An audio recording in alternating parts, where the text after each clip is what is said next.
Marko Vuković bio je čovjek koji je imao sve, ogromno bogatstvo, moćnu kompaniju, vozni park vrijedan milijune, ali unatoč svemu, srce mu je bilo prazno.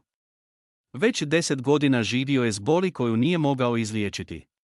Njegova supruga, Ana, nestala je jednog hladnog zimskog dana bez ikakva traga. Policija je istraživala, mediji su brujali, nudili su se nagrade, ali sve uzalud. Nakon 2 godine, slučaj je zatvoren, a Marko je ostao sam, uvjeren da je izgubio ljubav svog života, bio je čvrst prema svijetu, ali iznutra slomljen. Ljudi su ga vidjeli kao neumoljivog milijunaša, čovjeka koji ne pokazuje emocije, ali svake večeri zatvarao bi vrata svoje vile i gledao u stari album. Nadajući se da će jednog dana netko pokucati na vrata i reći, pronašli smo je. Prošlo je 10 godina. Marko je imao prijatelje, poslovne partnere, ali samo jedna osoba uspjela je razbiti zid koji je izgradio oko sebe, njegova dugogodišnja prijateljica Ivana. Upoznali su se prije 6 godina na humanitarnom događaju. Bila je topla, iskrena, jednostavna žena koja nije tražila ništa od njega osim prijateljstva. Uvijek bi mu rekla, Marko, znaš da sam tu kad ti treba razgovor. On se smiješio i zahvaljivao, ali nikada nije otvarao dušu do kraja. Jednog dana, Marko ju je pozvao na poslovni ručak. Sjeli su u luksuzni restoran u centru Zagreba, a Ivana je, kao i uvijek, došla u svojoj jednostavnoj haljini i s onim osmijehom koji je odavao sigurnost i mir. Dok su razgovarali o svemu i svačemu, Marko je primijetio nešto čudno. Kad je Ivana posegnula za čašom vode, rukav joj se pomaknuo i otkrio tanki ožiljak na zapešću. Markovo srce preskočilo je otkucaj. Taj ožiljak bio je identičan onome koji je imala njegova supruga, Ana, od nezgode kada je pala s bicikla. Prvo je pomislio da umišlja, da ga sjećanja varaju. No onda, dok je Ivana podizala kosu kako bi je vezala, Marko je ugledao madež iza njezina uha, na istom mjestu gdje ga je imala Ana. Ne, to je nemoguće. Pomislio je, početak sumnje, Marko nije mogao dočekati kraj ručka. Svaka riječ koju je izgovarala Ivana odzvanjala je u njegovoj glavi, a on se pitao, tko si ti zapravo. Kad su izašli iz restorana, Marko je rekao, Ivana, mogu li te odvesti kući? Imam nešto što ti želim pokazati. Ona ga je pogledala malo zbunjeno, ali pristala. Sjeli su u njegov crni Bentley, a Marko je vozio prema svojoj vili. Ivana je šutjela, osjećajući da nešto nije u redu. Kad su stigli, Marko ju je poveo u radnu sobu.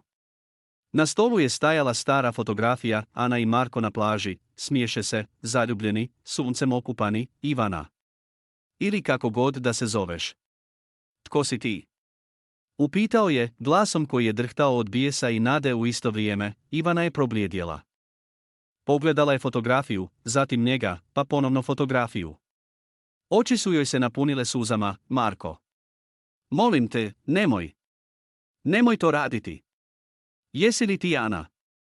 Povikao je, glas mu je odjeknuo prostorijom, šokantno priznanje. Ivana, ili Ana, zatvorila je oči i duboko udahnula.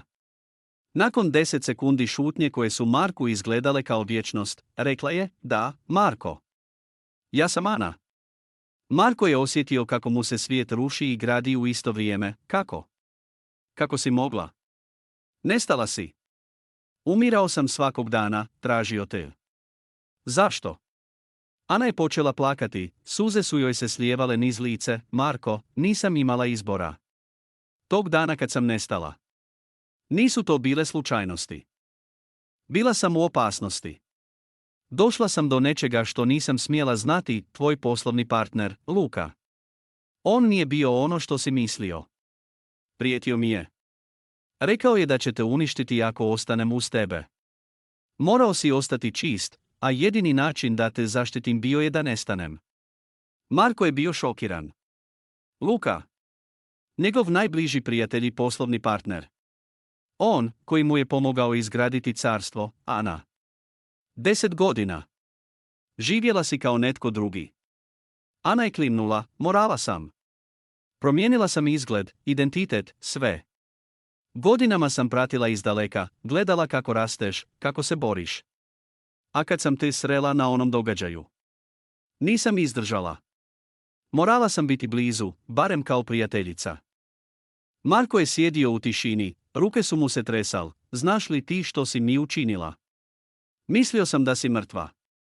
Ana je prišla, dotaknula mu ruku, Marko. Volim te. Uvijek sam te voljela.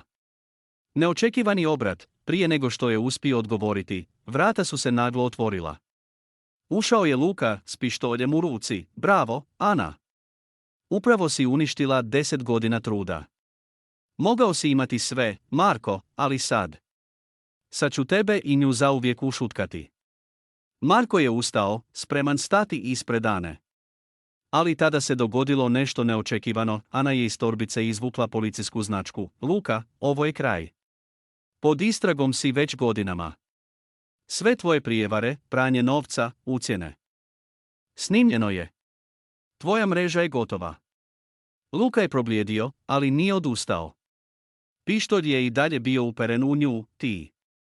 Ti si radila za policiju. Promucao je Marko. Da, Marko. Pristala sam na suradnju kad sam shvatila što Luka radi. To je jedini način da te zaštitim. Zbog tebe sam riskirala život. Policija je upala trenutak kasnije. Luka je uhićen, a Marko je ostao stajati, gledajući Anu. Toliko pitanja. Toliko godina. Ana. Ona mu je prišla, suze u očima. Znam da je teško. Ali sad je gotovo. Sad možemo početi ispočetka. Ako to želiš.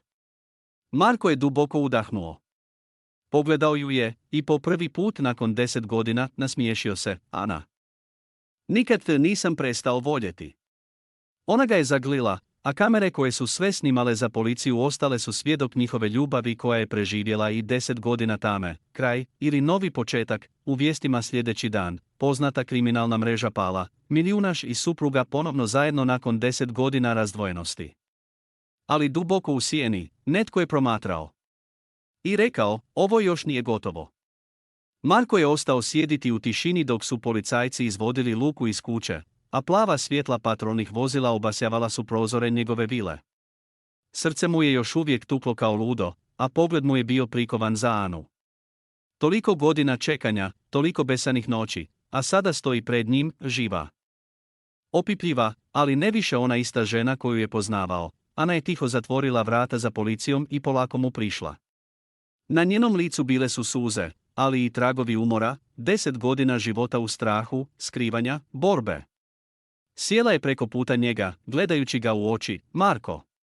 Znam da ti je teško sve ovo prihvatiti. Znam da te povrijedilo što sam otišla. Ali vjeruj mi, svaki dan sam mislila na tebe. On nije odgovorio odmah. Pogledao ju je kao da pokušava pronaći onu istu ženu iz sjećanja. Napokon je progovorio, glasom dubokim, ali promuklim, Mislio sam da sam te izgubio. 10 godina, Ana. Sahranio sam te u mislima 1000 puta. Ana je spustila glavu. Da sam ostala, ubili bi te. Znaš kakav je Luka bio. Imao je ljude svuda. Da si otkrio i najmanju stvar, nestao bi. Morao si vjerovati da sam mrtva. Marko je ustao i počeo hodati po sobi. Njegov svijet bio je srušen i izgrađen u istom trenutku. Sve što je mislio da zna, bila je laž. Ipak, jedno nije moglo nestati. Ljubav. Bila je tamo, zakopana, ali sada je gorjela jače nego ikad. Okrenuo se prema njoj. Jesi li sada slobodna? Ili ćeš opet nestati? Ne mogu. Ne mogu opet proći kroz to. Ana je ustala, prišla mu i nježno dotaknula njegovo lice. Gotovo je, Marko. Luka i njegova mreža su pali. Možda će biti teško neko vrijeme, ali ja sam ovdje. Ne idem nikamo. Marko ju je promatrao, oči su mu bile pune boli i nade u isto vrijeme. Ruke su mu se tresal dok ju je privukao k sebi i zagrlio najjače što je mogao. Osjetio je miris njezine kose, isti onaj miris koji je pamtio sve ove godine. Dugo su stajali tako, u tišini, dok je vani kiša počela padati. Zvuk kapi na prozoru bio je jedini svjedok njihovog ponovnog susreta. Kad su se napokon odvojili, Marko je rekao, ne mogu se praviti da se ništa nije dogodilo. Trebat će mi vremena. Ali jedno znam. Neću te više pustiti. Ana se osmijehnula, kroz suze, ne tražim ništa drugo. Sljedećih nekoliko dana bili su kaos. Vijesti su bile prepune priča o uhićenju Luke i njegovih ljudi. Novinari su opsjedali Markovu vilu, tražeći izjavu, želeći otkriti tko je tajanstvena žena koja je stajala uz njega. Marko je odbijao sve komentare. Nije želio da itko zna pravu priču, Ana je boravila kod njega, ali oboje su znali da će trebati vremena da sve sjedne na svoje mjesto. Navečer bi sjedili kraj kamina, šuteći, ali ponekad bi se pogledali i u tom pogledu bilo je dovoljno riječi za cijeli svijet. Jedne noći, Marko je došao do nje dok je sjedila na terasi, gledajući u daljinu. O čemu razmišljaš? Pitao je tiho, o svemu. O tome kako sam prije 10 godina sanjala ovaj trenutak, a sad mi se čini nestvarnim. Marko je sjeo pokraj nje, uzeo joj ruku. Ana, rekao sam ti, treba mi vremena. Ali već sad znam, želim da ovo bude naš novi početak. Ona se nasmiješila i poljubila ga u ruku, i ja to želim, Marko. Više od ičega. Prolazili su tjedni, a njihov odnos se obnavljao. No Marko nije mogao izbjeći misli o svemu što se dogodilo. Imao je pitanja na koja još nije dobio odgovore. Jednog dana, dok su doručkovali, pogledao ju je i upitao, Ana, dok si bila daleko, jesi li ikad pomislila da ćeš se vratiti?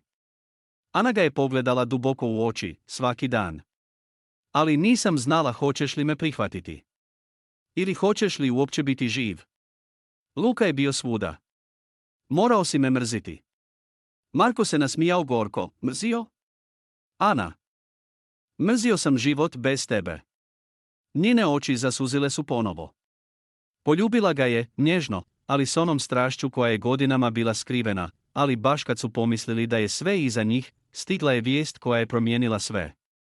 Dok su sjedili u dnevnom boravku, Markov telefon zazvonio je. Pogledao je broj i smrknuo se. Bio je to inspektor koji je vodio slučaj. Vukoviću, mislim da morate znati, Luka nije sve rekao. Imamo informaciju da postoji još netko. Netko tko je znao za Anu. Netko tko zna da je živa. Marku je lice probljedjelo. Pogledao je Anu, koja je odmah shvatila iz izraza njegovog lica, Marko. Što je? On je spustio mobitel i rekao tiho, nismo sigurni. Ovo još nije gotovo. Ana je osjetila kako joj se krv ledi u žilama. 10 godina skrivanja, a sada? Možda sve počinje ispočetka. Marko je uzeo njezinu ruku, čvrsto, kao da je želi zaštititi od cijelog svijeta, ako opet pokušaju. Ovaj put ih neću pustiti. Neću te više izgubiti, Ana. U daljini, negdje u sjeni, par hladnih očiju promatrao je njihovu vilu. I tih, dubok glas prošaptao je u mraku, vrijeme je za drugi čin. Kiša je nastavila padati cijelu noć, a tamni oblaci prekrivali su nebo iznad Zagreba. Marko nije spavao. Dok je Ana mirno disala pored njega, on je ležao budan, sureći u strop. U glavi mu se vrtjelo 1000 misli. Luka je iza rešetaka. Ali sada se pojavio novi neprijatelj, netko tko zna previše. Netko tko je možda već blizu, ustao je tiho da je ne probudi i sišao niz stepenice u svoju radnu sobu. Na stolu je još uvijek stajala ona stara fotografija, on i Ana na plaži, nasmijani, mladi, puni planova. Prešao je prstima preko nje, a onda spustio pogled na telefon. Otkucao je broj inspektora, inspektore, ovdje Vuković. Tko je taj netko? Imate ime? Na drugom kraju čuo se dubok uzdah, još nemamo čvrste dokaze, ali imamo trag. Bio je netko u Lukinom najbližem krugu. Netko tko je znao sve o njegovim poslovima i o Ani. Pratimo ga već tjednima, ali se kreće kao duh. Ako saznamo više, javit ćemo vam. Marko je prekinuo vezu, ali nije bio miran. Kreće se kao duh. Te riječi odjeknule su mu u glavi. To znači da je netko vrlo opasan, netko tko zna sakriti tragove jednako dobro kao Ana kad je nestala, iz misli ga je trgnuo lagani zvuk. Okrenuo se prema hodniku i ugledao Anu. Stajala je na vratima, ognuta njegovom košuljom. Kosa joj je bila raščupana, oči umorne, nisi u krevetu. Nisam mogao spavati. Razmišljaš o onome što je rekao inspektor, zar ne? Marko je sjeo na rub stola i odmahnuo glavom, da. Ne sviđa mi se ovo, Ana.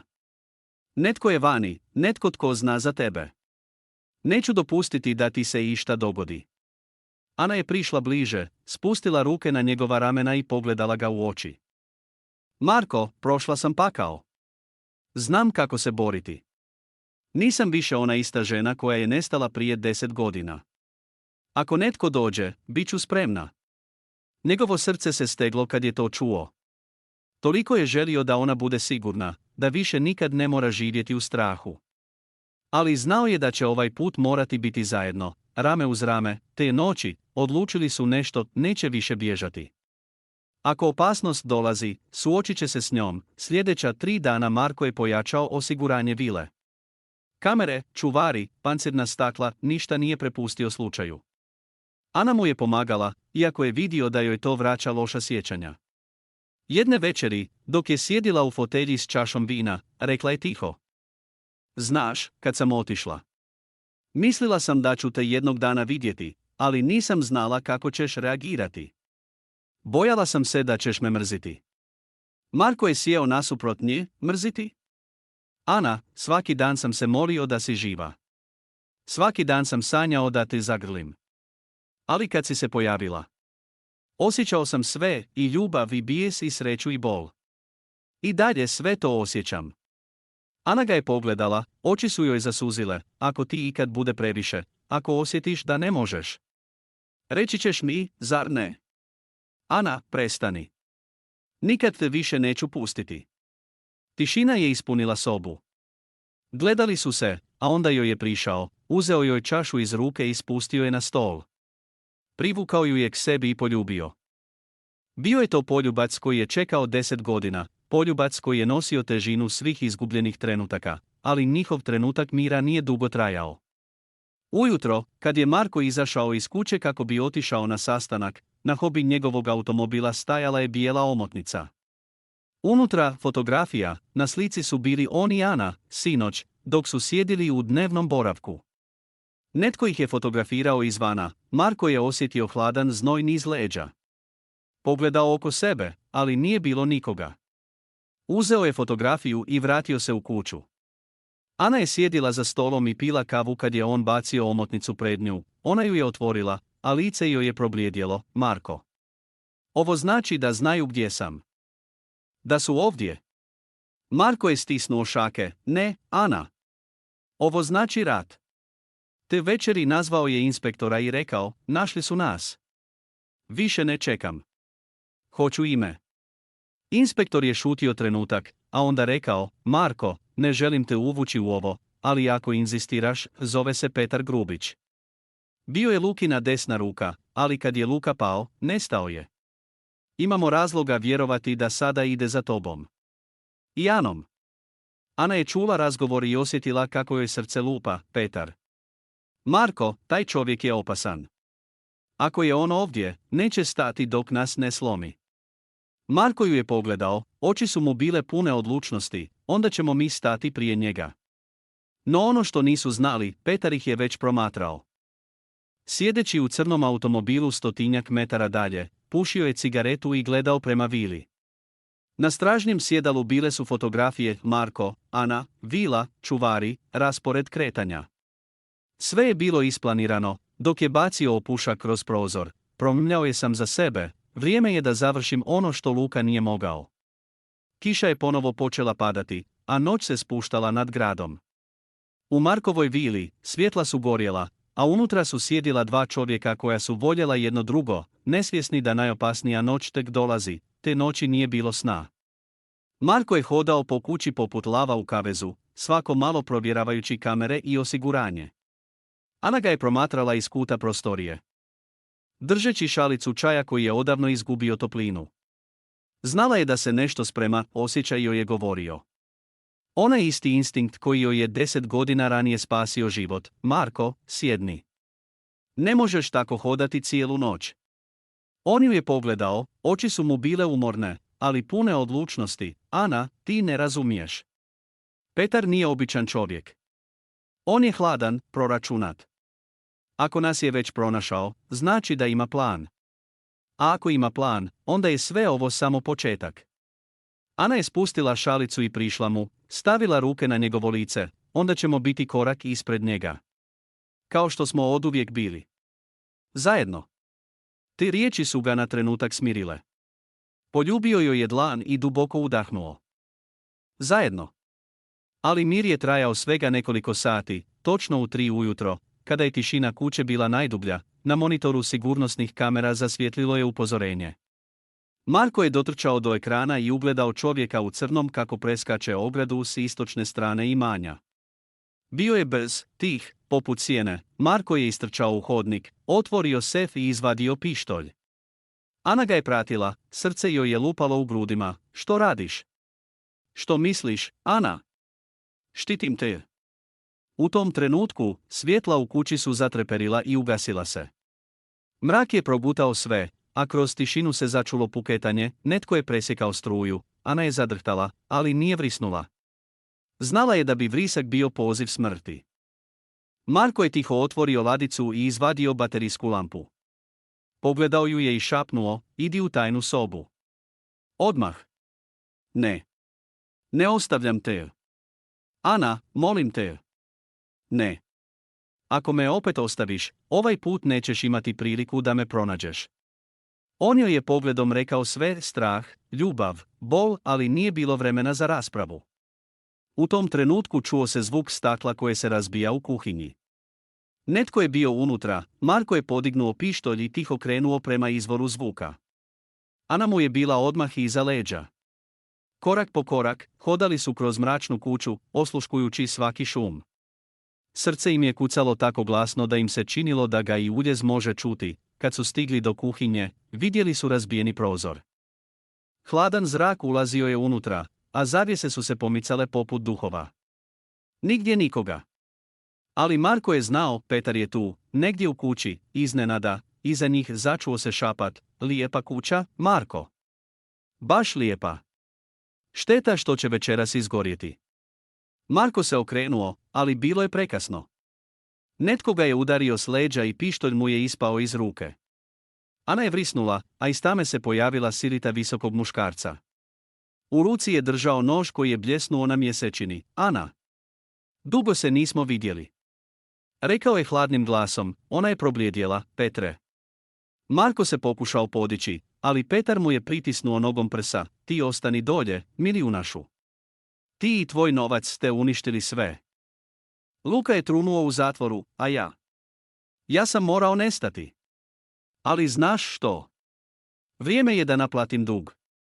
Ana je stajala ukočena, ali onda je napravila nešto što ni Marko ni Petar nisu očekivali. Polako je krenula prema Petru, gledajući ga ravno u oči, ako si došao po mene, uzmi mene. Samo njega ostavi na miru. Petar se nasmijao, oh, slatko. Još ga voliš? Koliko dirljivo. Ali ne, Ana. Oboje ćete otići. On jer mi je ukrao sve, a ti jer si izdala Luku. U tom trenutku Marko je iskoristio priliku. Zgrabio je obližnju stolicu i svom snagom udario Petra po nozi. On se srušio, nož mu je ispao iz ruke, a Marko je skočio na njega. Počela je borba u kojoj je svaka sekunda odlučivala o životu i smrti. Udarao ga je, ali Petar je bio jak, previše jak. U jednom trenutku zgrabio je Marka za vrat i počeo ga gušiti. Ana je viknula i zgrabila nož s poda. Drhtavim rukama, prišla im i zabola ga u Petrova leđa. On je ispustio krik, pustio Marka i srušio se naprijed. Krv se razlila po podu. Ana je ispustila nož i počela drhtati, Bože! Što sam učinila? Marko je ustao, uhvatio je i privukao je k sebi, spasila si nam život. Čuješ li me? Spasila si nas.